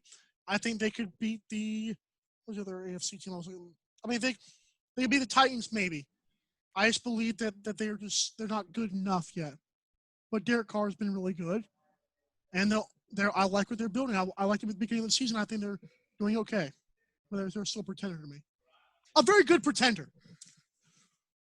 Yeah, this is one of the teams I feel at least good about. I kind of got right a little bit. I think that this team has played well this season, and yeah, I've been a relatively fan of Derek Carr's performance. I think he's been undervalued by the public in general over the last 2 or 3 years, and he's having a nice season. Especially, really, we expected a lot more from Jacobs this season. He really hasn't had that great second year. I think that a lot of people thought would happen. So, again, I'm right with you here, Mike. I think it's a really good pretender. But yeah, can they hang with Baltimore and Pittsburgh and Kansas City? And No. I'm not even sure they can hang with Tennessee. I really don't. I mean, this team really is very poor against the run. And I think Tennessee could hang with those teams last year. So. Yeah, no, that's fair. I mean, that's a fair point. But we've seen Las Vegas against teams that can run the ball really well, and Cleveland was able to actually get some yards on the ground. It was just such a weird game with the weather, but I don't think they can hang with these teams. So to me, it's a pretender. If they get to the playoffs, it'll be great. Certainly, I hope it happens. At least I want the team from this city now to at least be competitive and good. But I don't think they have much of a chance against those teams. I really don't. All right, Mike. I put out a trivia or a poll question on Twitter this week on if you had to analyze Lamar Jackson right now. I gave 4 options. I gave bust, good but not great, elite quarterback, and future Hall of Famer. And thankfully, nobody last time I checked, bust was at 0%. So thank God for that. Yeah. But a lot of it was in the good and not great. So the next team I have is the Ravens here. Pretender, and it's a better than the Raiders pretender. But the problem with the Ravens is what I saw blatantly obvious against the Steelers. And Steelers exposed the Titans for the same crap. Can you throw back in the game? And I love Lamar Jackson. He's gotten better. But from last year, throwing the football, I haven't seen enough to really say, oh, yes, if he's down by 10 points. Like, down by 7, you can still run the ball back in. But down by 10, I'm not so sure. I believe the game has to go their way in the first and second quarter. If it's not going their way, they will lose. But it goes their way a lot. I think they're very close to being a contender, but I have to say pretender. Well, it's strange you say that because last week I think the game went their way in the first half, and then Lamar Jackson threw Pittsburgh back into the game. Yeah. So. Yeah, I'm very much in the contender section here. Yeah. I think this is the second best, if not maybe the best team in the AFC. They have 2 losses this year. That's to Kansas City and Pittsburgh. Right. And as you said, Aaron, they outgained Pittsburgh by 160 yards, and they were up 10 points at the end of the first half. And Lamar Jackson said it best. At the end of the game, he gave it away. He took the blame for the loss. It's a nice thing to see, at least from a quarterback. You want to see a quarterback take the blame here. I really like how Lamar has been handling things, especially this year. I think he's grown a lot as a quarterback and a leader of this team, and I'm very impressed. By the way, I'd probably be, not the Hall of Famer, but I think I'd be on the great section if I had I'd to. be elite, yeah. Yeah, the elite section, and I wasn't probably in that camp last year. I just hope he can stay healthy. That's all I can hope for. Just the guy runs so much, and we've seen what happens. All the quarterbacks that go to, why do quarterbacks get hurt? More often than not, it's because when they're out of the pocket, they're running, and we saw it with Prescott. We've seen it with Carson Wentz. It's just over and over again. The play calling is going to have to change eventually from Lamar Jackson, and I think it can. He can still be very successful. We've seen how much more of an accurate passer he's been this year versus last year, and I think it's very, very doable going forward. So hopefully he goes more of the kind of the Donovan McNabb-esque route in the sense that the running really cuts back as his career goes on. But I like Baltimore a lot here. I think it's them and Kansas City are the two best teams in this conference. Not to say that Pittsburgh is still a high-quality team. I think Tennessee's a quality team. No, there are other quality teams, absolutely. But I would say a definite contender in my world. Okay, and we got two more here that I think you guys may say, one way or the other. And then obviously, let's not sugarcoat it here. I think we're all probably in unison that the Steelers, Chiefs, and Seahawks are contenders here. Absolutely. Yes. All right, so we can probably bypass that. So the last two I have here that may be on the fence here that you talked about are the Tennessee Titans, Mike. There were, I believe, I would pick the Ravens over the Titans and the Titans over the Raiders for the last three that we're doing. I believe Titans are good. I believe that they're borderline great, but I would trust Lamar Jackson more than I trust Ryan Tannehill right now to get back in the game, because I've seen without A.J. Brown, I don't know who Ryan Tannehill is. I feel like Ryan Tannehill, they have a very, like I said, they're very close to being a contender, but they're also right there of like being just, they're good but not good enough, and that's one of the worst spots you can be in a football in a sports team. Yeah, this is an interesting one. I really like what I've seen. I know that this was your division winning prediction of Tennessee, Aaron, I believe, coming into the season, wasn't?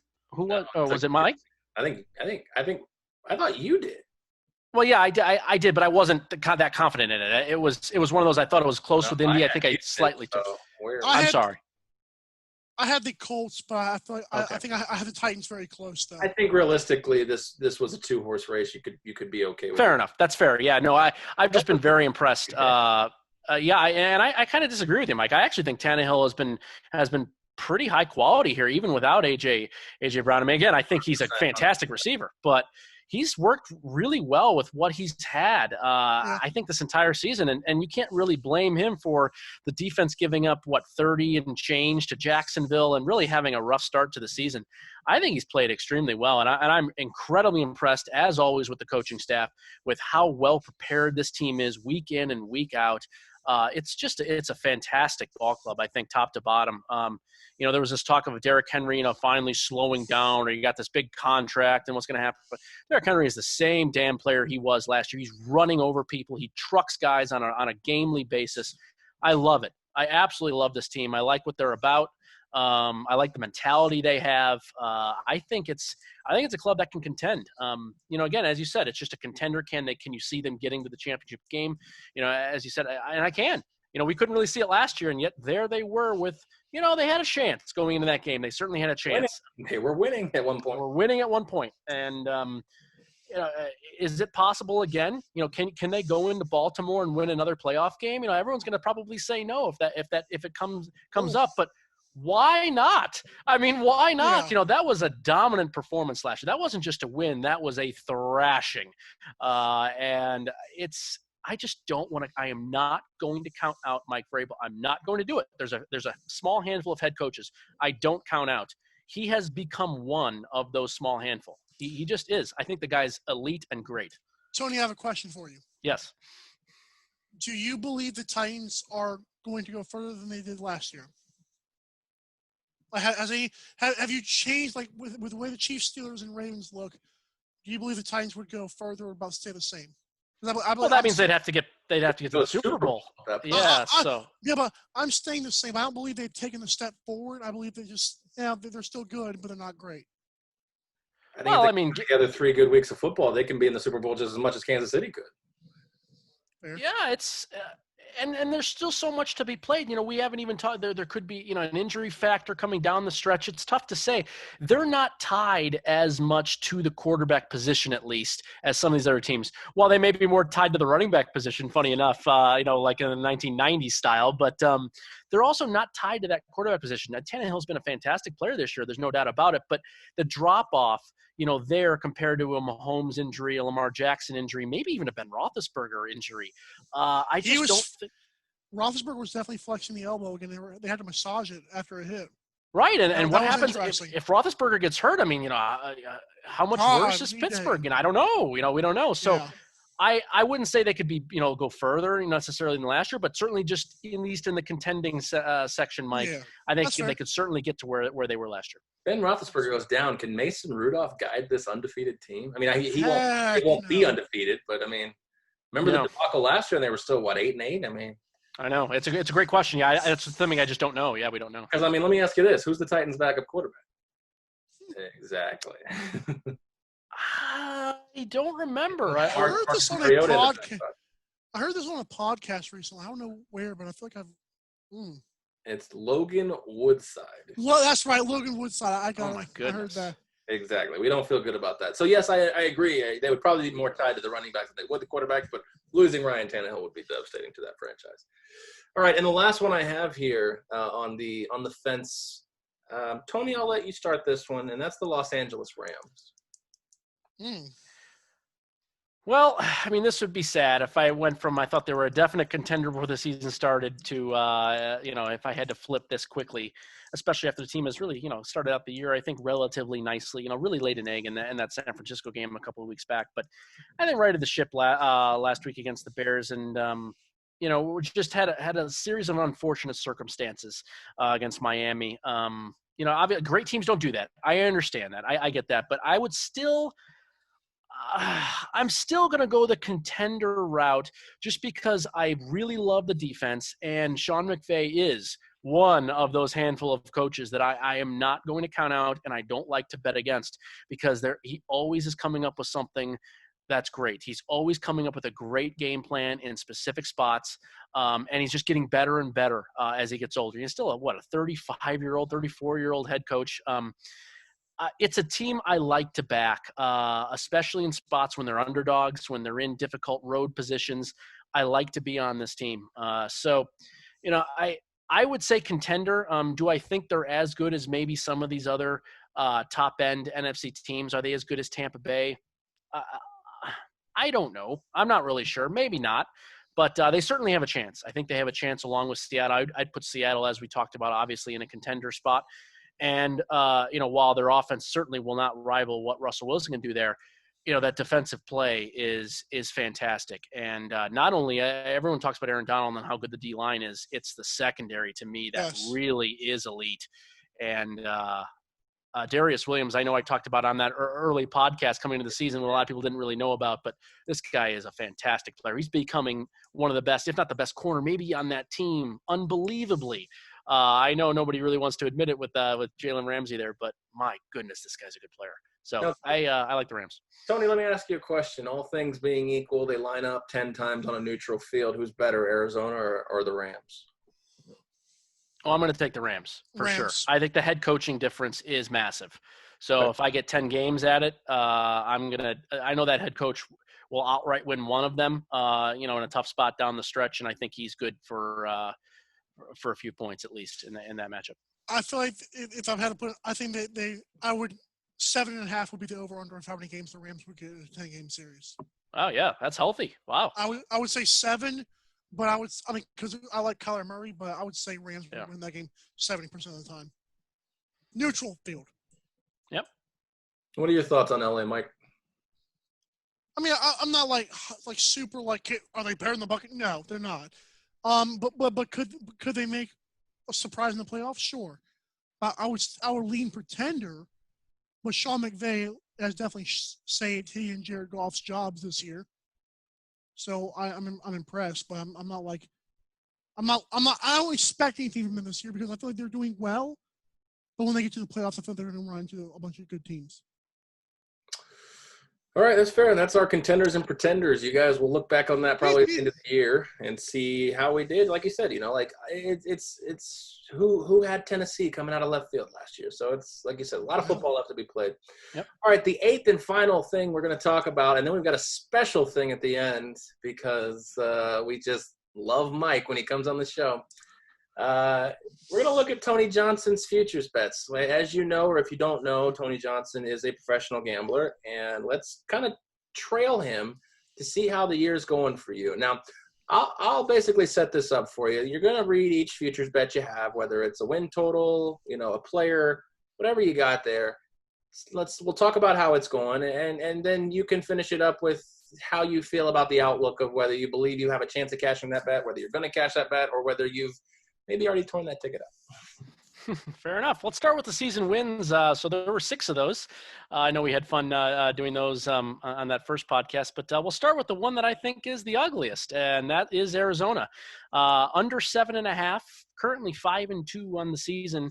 And that one is almost, we might be able to kind of start to tear it, right? That's like you're ripping the ticket a little bit, but you're still going to keep it. But yeah. Hopefully some tape will be needed later for that one, but we're going to need maybe some help. Not that I would, we of course never root for injuries or anything like that, but obviously a Kyler Murray injury or something, along, those lines might give this thing certainly a chance, but I think you're going to need something significant to happen there for this to go. Again, it's just a defense that's played so much better than I expected, and that's how I know that I made the wrong side. I felt like I had the wrong side after watching through week 3. When they got to 2-1 there, I thought it was pretty much dead. Beating San Francisco and then manhandling the football team, it didn't look good. So I think this is a pretty significant underdog at this point for obvious reasons. Next, we will go with the NFC East. And, it looks like all unders here might cash in this division. So as long as you had some unders, you're good. We have Philadelphia under 9.5. Oh, yeah.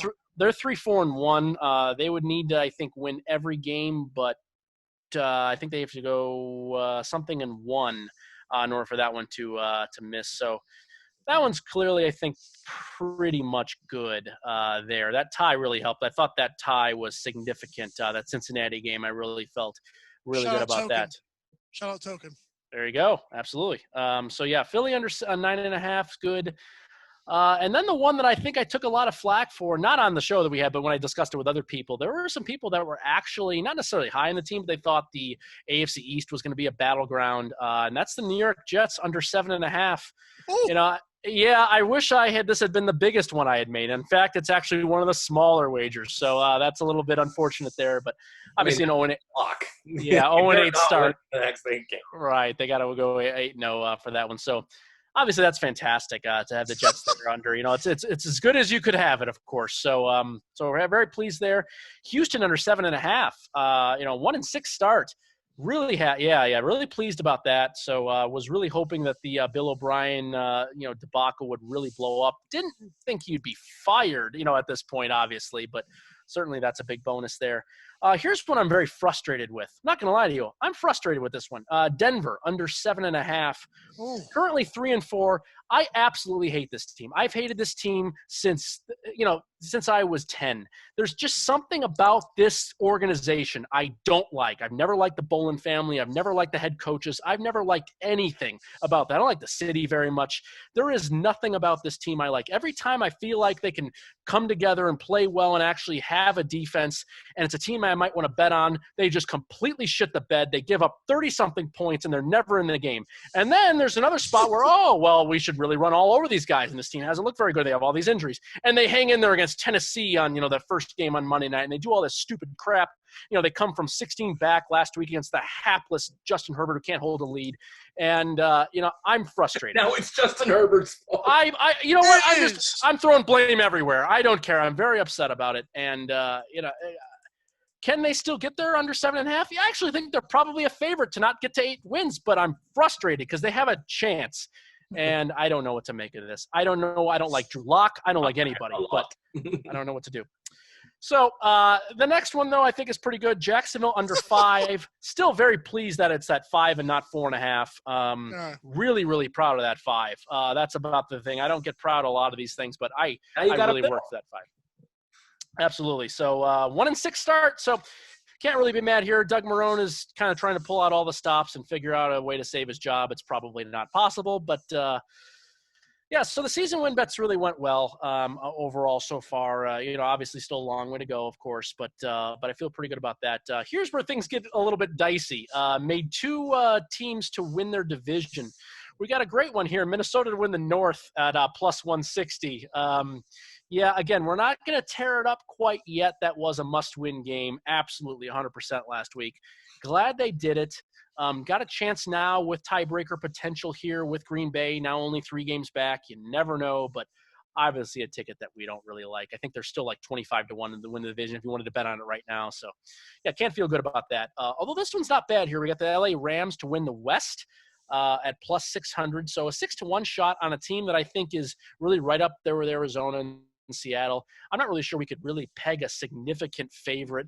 Certainly Seattle is the favorite to win the division. I don't deny that, but are they a significant one? No, I don't think so. I think we could definitely see a rout of Arizona or the Rams getting there. I do think the tide has turned too far for San Francisco with all these injuries, but certainly a chance with the Rams.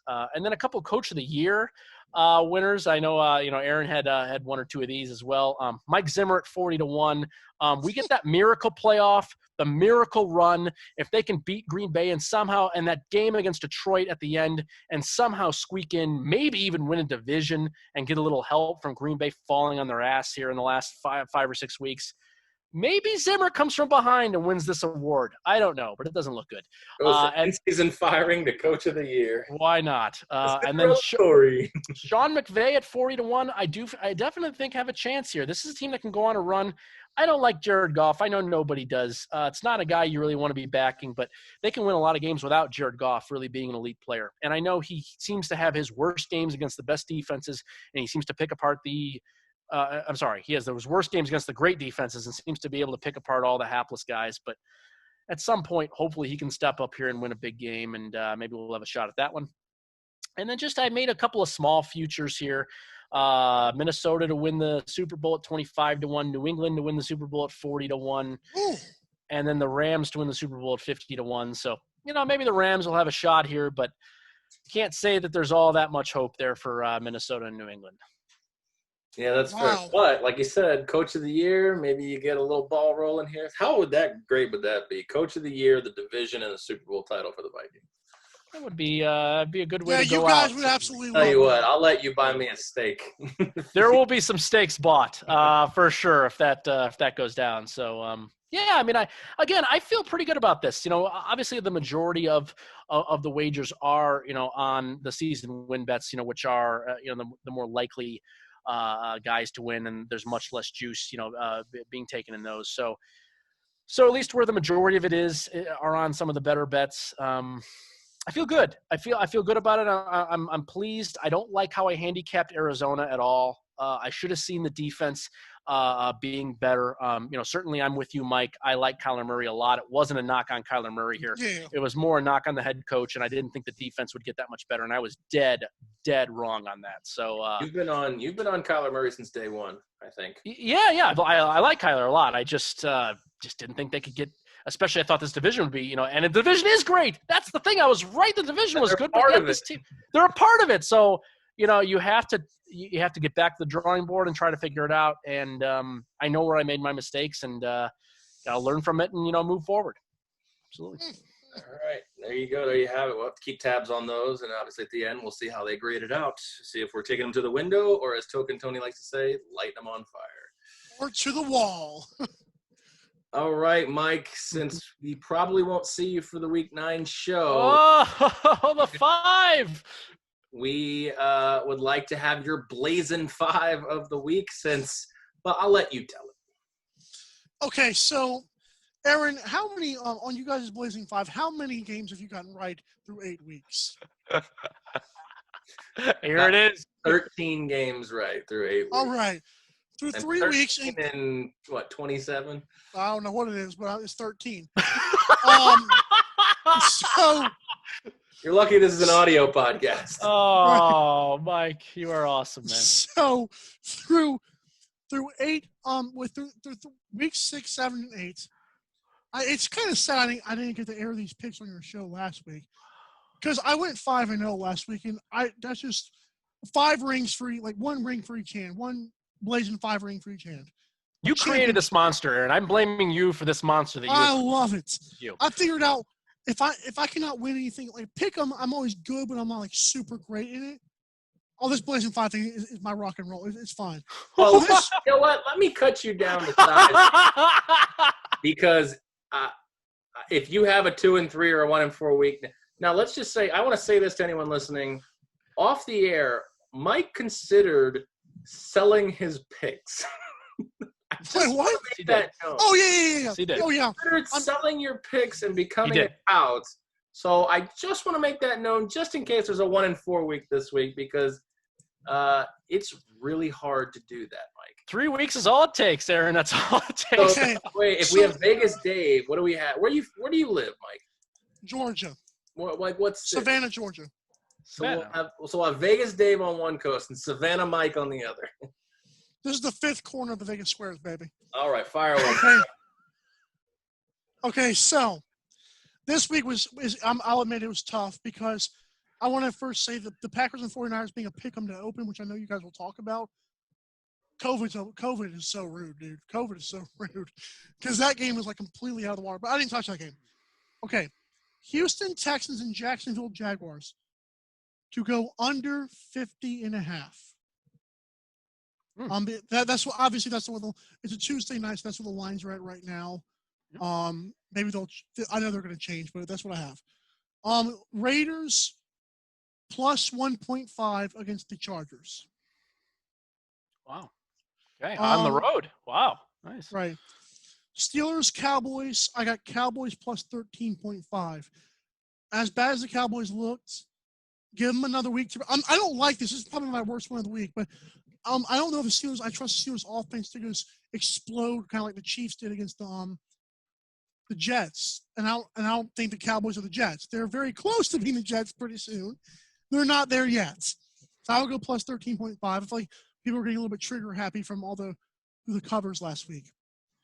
Saints plus 5. I got to move them to plus 4.5 against the Buccaneers. Okay, so you're welcome. Wow, big game. Right. Mike, you're betting on the big one. I like I it. still believe the Buccaneers will win. But I believe it'll be close. Oh, this is like a token Tony prediction. It's gonna be. He's got it the sandwich right in there in the in that 1 to 5 points. I like it. Okay, 1 to 4.5. Okay. And this is gonna be this game. Let's see, the Patriots and Jets game. This was interesting actually. Where's it at? Okay, Patriots are 7-point favorites. I ain't touching that. Because the way their offense looked, I'm like, I don't know about all that. But could this game go under 42.5? Yes. I think I got a Broncos and Patriots under right like the last time I was on the show. So I'll go with the Patriots and Jets. I don't know how much I just Jets scored 6 points. Patriots scored 20. Come on now, dude. Get out of here. Under 42.5. I will say this. I will be on board Spike's mentality of the tank for Trevor sweepstakes if they lose to the Jets this week. I mean, they should be on like Cam Newton, man. Just give him an arm. He's a great Cam quarterback. Newton can beat the Jets. Give him an arm. He's going to be a great quarterback one day. He's won an MVP. In that beautiful 2015, yes, I've been told. When Cam Newton grows up, he wants to be Patrick Mahomes. Right? He's got what 3 years left, maybe in his career, and I actually, I don't know, man. maybe. All right, Mike. We appreciate the. I love it. The insight. I'll tell the fans like we tell them with Token. Tail him or fade him, the choice is yours. But if he goes 5-0 again, then his pick might be $49.95 next week. Oh my goodness! Right. Oh, we're never gonna hear the end of it. Oh. I'm predicting a 3-2 borderline 4-1 week. I believe I'm going to shoot myself after the Cowboys get blown to bits by the Steelers. But I'm banking on the Steelers not having an offense that'll go blow out some team. You know, it's funny. Speaking of that game, Tony and I were texting back and forth as we wrap up. Yeah, Aaron. we kind of tried to find that opening line, and I think I said somewhere around 14 points. Or Oh, you were very, very close. You're much I don't closer. care if it's Dalton or Daducci. You were dead right. Yep. And the Coochie, whatever you want to call him. And If I- Daducci, who ironically 6 years ago had a tweet that said, "Man, Tony Romo sucks at quarterback." He really? He He wrote al- that? He also Somebody said dug him up. Yeah. he also said he went to China and got #sick in 2014, Well, and maybe that was interesting too. maybe he's from the future. Oh yeah, Wow. and the future is 4-1 for Mike. So have a great night, guys. Oh, now he's 4-1. All right, that's a good one to What? wrap it on. Yes. Gentlemen, this was fantastic. We have a jam-packed show here. Obviously, you got a lot to digest. It's half the season. We got 8 more weeks, and we got playoffs. I got to get back. We both got to get back into this pick 'em. We cannot let Spike win this for the I second know. year. I know. I gotta Who's, get it. who's Spike? Spike or Mike? Well, Mike, unless you want to pony up the money to pay in case you lose, you can jump in now if you want. You can start with your Whoa. – I think you'd already be in 4th place out of 5. That is true. I'd be ahead of me and Aaron, I think. So, yeah. Think so, We're yes. damn close. Yes. All right, and as Alrighty. we wrap it up here, obviously we want to always thank the sponsors, 12 Ounce Sports Network and Zingo TV, who air us every week, sometimes twice a week. Obviously, our golf podcast will resume next week. We got the Masters coming up here real soon. Tradition. Right down the street from me, actually. It's like Yeah, there you go. In Savannah. Maybe Nice. we can get you as our travel correspondent. I'll probably bring up Tiger Woods and Rory McIlroy and be completely off. I have no idea. They'll both be there. I so. like watching it, but that's about it. They'll both be there. So, again, 12 Ounce Sports Network and Zingo TV, thank you so much for airing us. Our title sponsors, Vice Golf and Fanatics.com. Please use our affiliate links that are located on lvsquares.com, the sponsorship page. Please click those links, and when you do your shopping, it supports us, it supports the network, and it doesn't cost you anything else. Also, you can use the 12 Ounce Sports Amazon affiliate link that's located on 12ouncesportsradio.com. Obviously, Wicked Cuts Jerky. If you do go to wickedcuts.co, please use the promo code SQUARES20 for 20% off your online purchase. Our other golf sponsor, InTheHoleGolf.com. DC4L Custom Tees, Pro-Am customizations for custom clubs. I've shown those on our Instagram. They've done some great work. And ChaiPoker.com, who has moved their operations east. So as soon as they get up and running, we will promote the charity tournaments that they have coming up on the East Coast now. All right. As we wrap it up here, I want one word. Who wins the Super Bowl? Tony. KC. You said one word, I got confused. How about Chiefs? Chiefs, yes, Right. yes. I should've gone the- Mike. Who? Chiefs. But No. okay, fine. No. I struggled with one word, so yes, you only get one. How about this? The Cheelers. No. The Chiefs it is. Or the Steefs. That sounds like a medical emergency. That's weird. Chiefs. All right. I'll take the Bucks. That's it for Token Tony and Spike, the ghosts of Token Tony and Spike. We've got the fake Token Tony Johnson and the man himself, the man, the myth, the legend, the tout, Michael Carvalho. The fifth Spike said it corner. first. You can catch him on Twitter at MKADHD, and we are out. We will catch you on the next one. Thank you so much for listening. Good luck on your bets.